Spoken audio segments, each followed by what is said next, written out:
This could be the story of any time USA, but specifically, it is the story of Braddock, Pennsylvania, zip code 15104.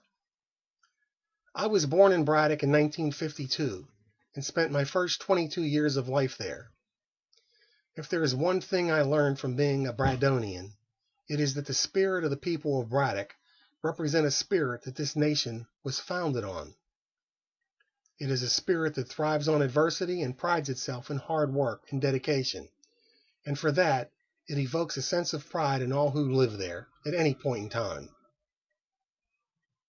Although the town of Braddock is a mere skeleton of what it used to be, the essence of what it was and what it represented lives in the collective minds and souls of all who resided there in the 40s, 50s, and 60s era, and they refused to let it die. Very simply said, the people of Braddock, the people of Rankin, the people of North Braddock simply don't forget. When I grew up in Braddock, life was still a frontier, and most anything outside the boundaries of our town was yet to be explored.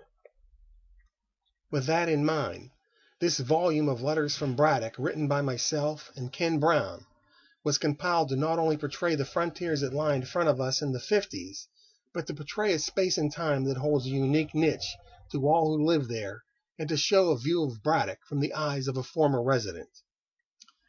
Some might look at Braddock and say the cup is half empty. I look at it and say it's still half full, because from my viewpoint, it always seemed half full, and as I reflect back on it all, I realize how fortunate I was to grow up in the era I did. All I knew when young was Braddock was a flourishing city of some 15 to 20,000 residents. It was the noted home to Carnegie's first library and the home of the United States Steelworks. The first barrel industry in this country was founded there. Braddock was the site of the fearful Battle of the Monongahela, and in my era, the home of the most successful high school football team in our nation's history. From my view, it was a place of many amenities, and the home of an expansive shopping district that lit up and glorified the Mon Valley for miles and miles on end.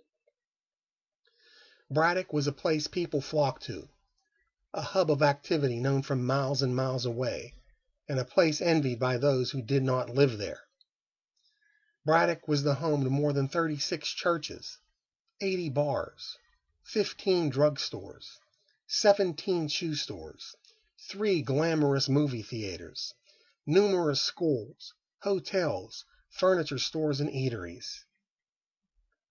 I lived during its pinnacle and through the early years of its decline to where today it's lucky to have 2,000 residents, just a few churches, a few bars, only 1 drugstore, no shoe stores, no theaters, 1 school, 1 used furniture store, and no eateries whatsoever. Yes, it's been painful to watch. And a drive down the once majestic Braddock Avenue corridor, which housed close to 700 specialty shops in a 1 square mile area, reveals nothing but emptiness.